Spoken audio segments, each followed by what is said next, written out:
Na época, a economia do Rio Grande do Sul era pautada nas charqueadas, ou seja, na produção de charque. Vai lá, vamos traduzir isso no português, feijão e arroz aqui. A carne seca. Nessa época não tinha geladeira, era a forma, né, de conservar a carne, era utilizando-se do sal.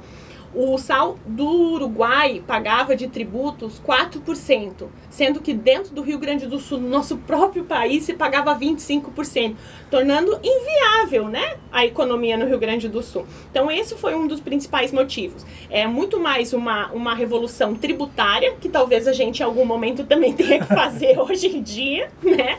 Então, cadê o Bento Gonçalves de hoje? Exato, ai, serei eu a Anitta nesse caso. Então, né, é muito mais tributária e era um período regencial, né? O Brasil era administrado ali pela regência e não pelo imperador, porque Dom Pedro havia voltado a Portugal e o seu filho ainda era de menor. Então, eles não tinham, os governadores que eles enviavam para o Rio Grande do Sul haviam um grande descaso, porque eles não conheciam a realidade do povo gaúcho, né? Não desmerecendo paulistas ou cariocas, mas eles não viviam aquela realidade do pampa, né? Da pecuária em si. Então, com isso, foi uma revolta, né? Eles tentaram, os revoltosos, que a gente chama, eles tentaram uma negociação, pedindo que fosse um governador gaúcho, alguém indicado por eles, que fosse tratado de melhor forma, né, o charque, e não conseguiram. Então, aí, de 19 para 20, eles deflagram a revolução. Por que Guerra dos Farrapos? Então, vamos lá. Ela, inicialmente, uma revolução, porque a gente está tratando de um Estado contra o Império.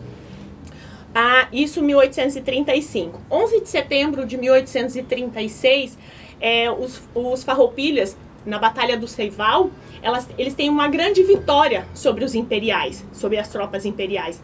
E meio que na empolgação, Antônio de Souza Neto vai e proclama a República Rio-Grandense.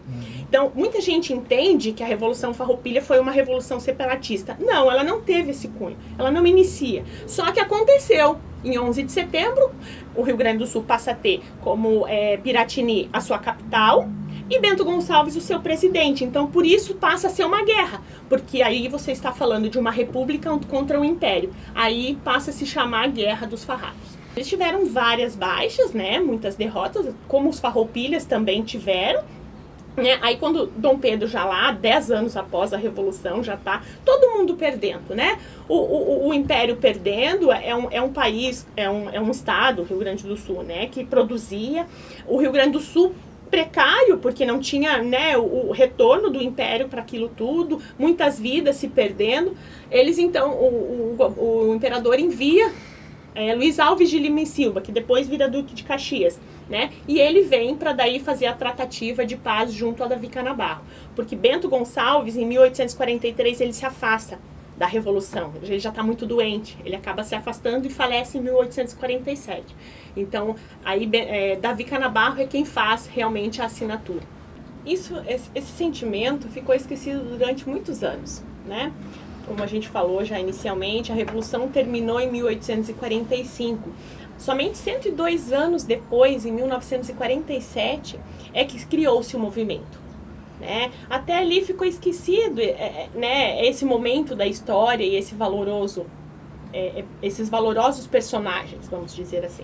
Em 1947, que 8 estudantes do Colégio Júlio de Castilhos de Porto Alegre, Castilhinho, o Julinho que eles chamavam, eles... O mundo vinha, né, de uma americanização pós-Segunda Guerra Mundial, ali, a vitória dos Estados Unidos. E eles começaram a perceber que a gente estava perdendo realmente as origens. Então, ali se viu a necessidade de começar a buscar suas origens novamente. Estudar sobre isso, aprofundar. E foi aí, em 47, que eles criaram a primeira Semana Farroupilha, dentro do próprio colégio. Ali...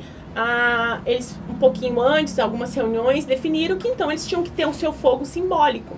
Então foi conversado com o exército e pediram se eles podiam retirar da Pira da Pátria, no dia 7 de setembro, essa chama, que passou a ser a chama crioula, que é o espírito, ela representa o espírito gaúcho.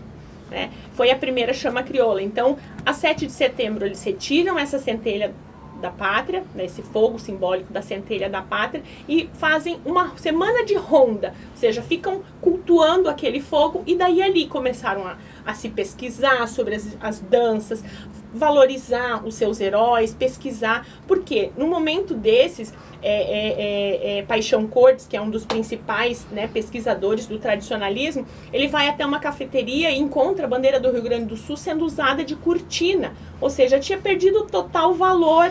Então, tá na hora, peraí, né? Tá na hora da gente valorizar o que é nosso, não somente o que vem de fora.